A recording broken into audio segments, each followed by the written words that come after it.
Hey everyone, I'm Amanda. 3 years ago, I was living my dream as a physical therapist at the premier rehabilitation center in downtown Chicago.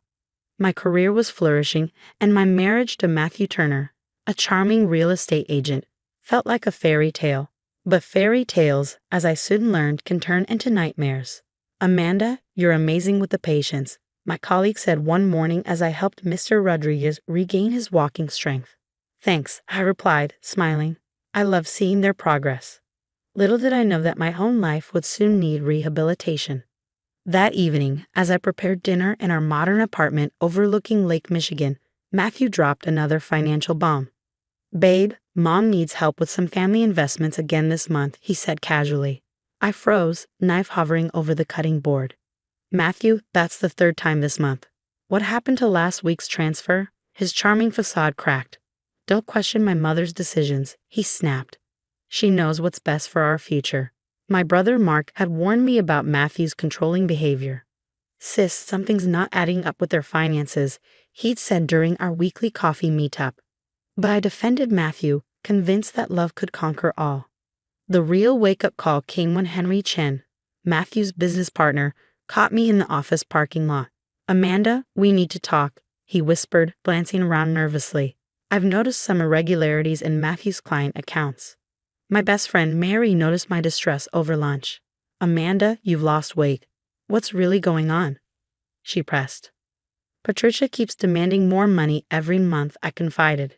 She calls it family support, but won't show any investment returns. That's financial abuse, Mary said firmly. Have you checked your joint accounts lately? I hadn't, but her words sparked something in me. That night, I logged into our banking app, and the truth hit me like a tidal wave. Thousands were missing, transferred to unknown accounts. When I confronted Matthew, his eyes turned cold. You're being ungrateful, he hissed. After everything my mother's done for us? Little did I know, this was only the beginning. The incident on the highway was coming, the night that would change everything. But for now, watching Matthew storm out of our apartment, I felt the first stirrings of strength. Something wasn't right, and I was determined to find out what. Henry's warning echoed in my mind. Amanda, be careful. They're not who you think they are. The next morning, I sat in my office at the rehabilitation center, staring at my phone banking app in disbelief. Another $5,000 had vanished from our joint account overnight. My hands trembled as I scrolled through the transaction history, dozens of transfers to accounts I didn't recognize. Amanda, dear, Patricia's shrill voice startled me through the phone. We need another $110,000 for a promising investment opportunity. Patricia, I need to understand where the previous money went first, I said, trying to keep my voice steady. Are you questioning my judgment after everything I've done for this family? Her tone turned icy. Matthew won't be happy about this. That evening, Henry showed up at my office after hours. He closed the door quietly behind him. Amanda, I found something disturbing, he said, his face pale. Matthew has been showing the same property to multiple buyers, collecting deposits from all of them.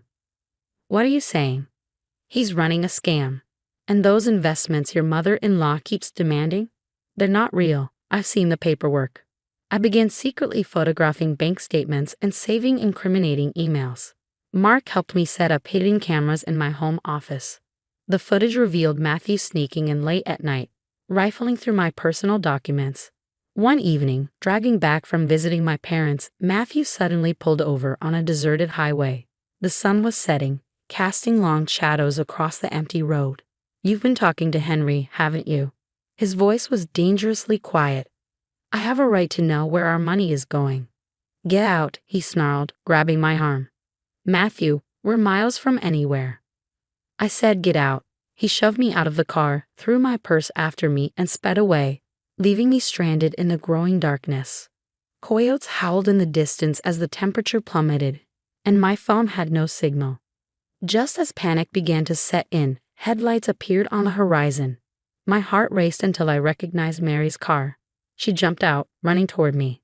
Amanda, thank goodness, Henry called me. He overheard Matthew's plans at the office. Back at Mary's house, I discovered even more shocking news. My credit cards were maxed out with charges I never made. Matthew had opened accounts in my name. Look at this, Mary pointed to her laptop screen. Multiple complaints against Matthew's real estate dealings flooded a legal forum. Elderly couples had lost their life savings. There's more. Henry texted me later that night. I found documents linking Patricia to properties registered under different names. That night, instead of feeling defeated, something inside me hardened into steel. They thought they could break me, but they had no idea who they were dealing with. I grabbed my phone and dialed a number that would change everything. Mark, remember that private investigator friend of yours? I need their help. It's time to show Matthew and Patricia what happens when you mess with the wrong woman. The pieces were falling into place, but I had no idea that what I discovered was just the tip of the iceberg. The real shock was still to come, a revelation that would shake our entire community to its core. A week later, the private investigator's report landed on my desk with a heavy thud. My hands shook as I flipped through page after page of evidence. Matthew and Patricia hadn't just scammed me. They'd orchestrated a massive real estate fraud scheme targeting vulnerable people across 3 states. Amanda, you need to see this, Mark said, pulling up security footage on his laptop. The video showed Matthew and Patricia at Golden Sunset Retirement Community, sweet-talking elderly residents into investing their life savings in non-existent properties. My phone buzzed. A text from Pamela, Matthew's sister. We need to talk. Not here. Meet me at the Bluebird Cafe in 20 minutes. At the cafe, Pamela's face was pale. Amanda, it's worse than you think. Mom's been using your salary to cover her casino losses. She owes dangerous people a lot of money. Just then, Henry rushed in, clutching a manila envelope. I found these in the office safe, fake property deeds, forged signatures, multiple sales of the same properties. They've been doing this for years. As if on cue, my phone rang. It was Matthew. Baby, I've been thinking. Let's work this out. I miss you. Can we meet to talk about our joint account?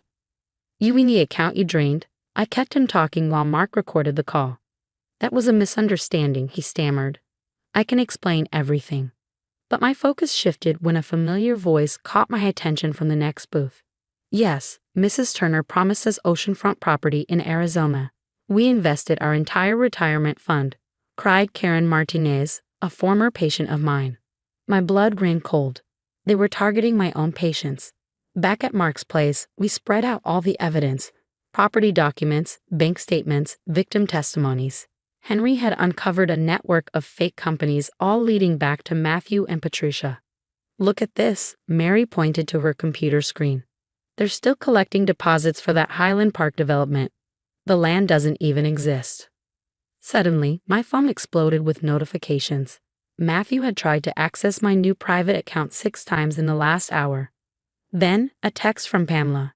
They know you're gathering evidence. Be careful. Mom's talking about fleeing the country. The doorbell rang, and we all froze.